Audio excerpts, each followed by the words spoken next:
अस्सलाम वालेकुम नाज़रीन। आज मंसूर अली खान ने खुरब दस्तगीर के सामने उनके लीडर नवाज शरीफ और शहबाज शरीफ की खूब क्लास लगा दी। इसके साथ साथ उन्होंने ये भी तस्लीम कर लिया कि इमरान खान इन चोरों के साथ डील नहीं करेंगे। नाज़रीन, आइए पहले इनकी गुफ्तगू सुनते हैं और फिर इस पर बात करते हैं। तो ये जो बात आप कर रहे हैं ना कि अंदरूने खाना एक आपको लगता है जैसे अंडरस्टैंडिंग या रियलाइजेशन इसे कह लें कि वो 2/3 अक्सरियत तो हासिल नहीं हो सकेगी, लिहाजा कुछ बात की शक्ल मखलूत हुकूमत की ही नजर आ रही है।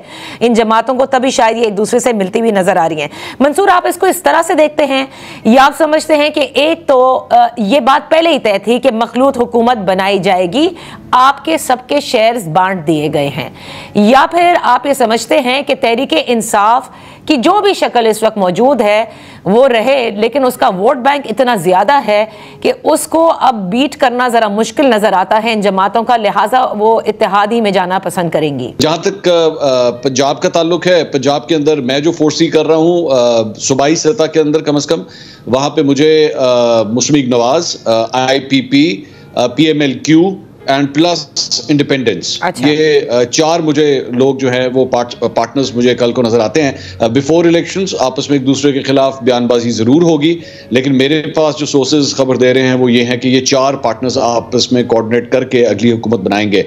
PMLQ आप नून लीग में जम होगी या नहीं होगी, अभी इसके ऊपर गुफ्तगू हो रही है, क्योंकि 3 प्लेयर्स के हवाले से तो मुस्लिम लीग नून क्लियर है।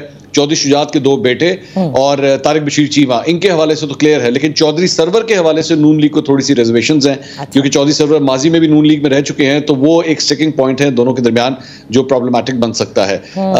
लेकिन कोलिशन की जहां तक बात है, मेरी इतलात के मुताबिक आज से तकरीबन 1.5-2 माह पहले ही इन तमाम जमातों से गैर रस्मी राब्ते शुरू हो चुके थे, और इनके साथ मियाँ साहब ने लंदन से आने से पहले ही ये टास्क दे दिया था कि जी इन लोगों के साथ चैनल ऑफ कम्युनिकेशन जो है वो खोल दिया जाए, क्योंकि हमने इनको सबको इकट्ठे लेके ही आगे चलना है।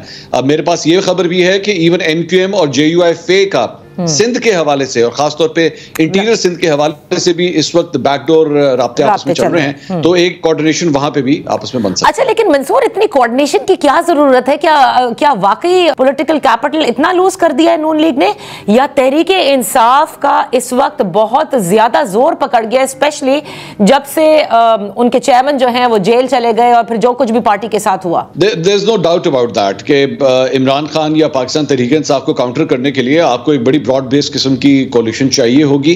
अब जाहिर बात है, दिस ऑल डिपेंड्स के which side of the table you are sitting at. अगर तो आप नून लीग की टेबल की तरफ बैठेंगे तो वो आपको ये बताएंगे कि जनाब कौमी धारे में ला रहे हैं, सबके साथ हाथ में हाथ पकड़ के जरूरी है कि सबको जो है वो इकट्ठे लेके चलना चाहिए। That totally depends how do you want to look at it, half glass empty और हाफ ग्लास फुल। लेकिन दूसरी तरफ ये कमजोरी की निशानी भी होती है कि आपको दीगर पार्टनर्स की जरूरत पड़ी है, आप खाली शेयर के निशान पे ये इलेक्शन नहीं लड़ सकते। और नून लीग ने माजी में भी किया है, ऐसी बात नहीं है कि कोई पहली दफा हो रहा है। अगर आपको याद हो 1990 का इलेक्शन या 88 का इलेक्शन, IGI किस तरह बनी थी, 9 सितारे किस तरह बने थे, और आगे चल के उसके बाद 2013 2018 तो कोलिशंस तो माजी में भी होती रही हैं, बट कितनी प्रोडक्टिव साबित होती हैं obviously will have to wait for the election. Exactly. और दिलचस्प सिचुएशन इस वक्त उन जमातों के हवाले से जरूर है जो क्लेम करती आई हैं कि पंजाब में वो बड़े आराम से जो है वो सादा अक्सरियत भी हासिल कर सकती हैं। मंसूर, आपके पास बड़ी खबरें हैं इस हवाले से, आप पहले ही बता देते हैं किसका इंटरव्यू आने को है, किसकी प्रेस कॉन्फ्रेंस होने को है, कि अभी मजीद प्रेस कॉन्फ्रेंसेज एक्सपेक्ट की जाएंगी और मजीद इंटरव्यूज आने को है, और इससे फायदा क्या हो रहा है? मेरे ख्याल में मैं ये कह सकता हूँ कि जो ये इंटरव्यू करवाते हैं वो ये समझते हैं कि इससे बहुत फायदा होता है, और मखसूस एंकर्स को चूज करके उसके बाद वहां पे वो मेहमान पहुंच भी जाते हैं। और आपने जो सवाल किया कि क्या होंगे अभी मजीद, जी हाँ, मजीद इंटरव्यूज होंगे। एक आधे साहब का नाम तो मुझे पता भी है, लेकिन मेरे ख्याल में मैं डिस्क्लोज नहीं करता, क्योंकि वो इंटरव्यू मेरे पास तो नहीं आएगा, मोस्ट प्रॉब्ली शायद किसी और के पास ही जाएगा, लेकिन होना है। अनकरीब एक और इंटरव्यू जो है वो तैयार है, और आने वाले मुझे नहीं पता दिनों में या हफ्तों के अंदर अंदर वो आप इंटरव्यू, और वो भी एक बड़ा इंटरव्यू होगा। तो इसलिए ये सिलसिला तो जारी है। क्या इससे फर्क पड़ता है या नहीं, मैं आपको एक बात अंदर की जरूर बता सकता हूं कि ये जो बात हो रही है कि जी नहीं होगी पाकिस्तान तहरीक इंसाफ, या अगर आप उनको नहीं खुल के खेलने देंगे, why is that? You have to go to the why के आखिर रीजन क्या है, ऐसा क्यों हो रहा है, इतनी सख्ती क्यों हो रही है। उसमें दूसरी साइड के जहन में बेसिकली ये बात है, वो ये है कि जी रूल्स ऑफ द गेम के अगेंस्ट खान साहब जो है वो खेलते रहे हैं। आर्मी चीफ बैठ के निगोशिएट कर रहे थे या बैठ के बातचीत कर रहे थे, तो खान साहब ने उस कमरे में बैठने से इनकार कर दिया था, नहीं आए थे उसके अंदर। उसमें पूरी ऑपोजिशन बैठी हुई थी, सारे Shahbaz Sharif, Bilawal Bhutto, Asif Zardari, all the leaders were sitting over there. Khan साहब ने कहा मैं इनके साथ कमरे में आके नहीं बैठूंगा, मैं साथ वाले कमरे में बैठा हूं, मैं इधर नहीं आऊंगा। शायद सिर्फ मुझे लग रहा हो, आपको ना लग रहा हो, but comment on this. Nawaz Sharif साहब की वतन वापसी के बाद ठीक है मुलाकातें भी हो रही हैं, लेकिन मरियम नवाज साहब और नवाज शरीफ साहब उस तरह से अब बात करते नजर नहीं आ रहे जैसे कि एक्सपेक्ट किया जाता है कि 4 साल बाद नून लीग का एक ताहयात सदर आए हैं, शायद बार बार वो प्रेस से भी बात किया करेंगे या कुछ बहुत जरा रोज के कोई ना कोई बयान आएगा, बड़ी खामोशी लगती है। अच्छा देखिए, मेरे ख्याल में वो हमारे जो मीडिया वाले हैं ना, उनकी आदतें खराब हो गई हैं, बेसिकली हम भूल गए हैं इस बात को। खान साहब ने आदतें खराब कर दी हैं। खान साहब used to interact with the media lot, लेकिन नवाज शरीफ साहब has never been media confident. अगर आप उनका माजी उठा के देखें, अगर आप उनके नंबर ऑफ इंटरव्यूज उठा के देख लें जो उन्होंने आज तक दिए हैं, इतने इंटरव्यू तो खान साहब 2 हफ्ते में देते थे जितने मेरे ख्याल में नवाज शरीफ साहब ने पिछले 10 साल में दिए हैं। तो ये एक सरप्राइजिंग फैक्ट है, आप उठा के देख लीजिए, मजाल है। और अगर वो इंटरेक्शन होगा भी तो वो माजरत के साथ ऐसा टूथलेस किस्म का इंटरेक्शन होगा मीडिया के साथ, जिसमें या तो सवाल बता दिए जाते थे, और अगर बगैर सवाल बताए तो आप सोचे भी ना कि आप मियां साहब के 50 मीटर के इर्द गिर्द भी कहीं पे आ जाएंगे। तो ये ऐसे ही होगा। और आप सिर्फ ये नहीं बल्कि आप दीगर भी उठा के देख लीजिए।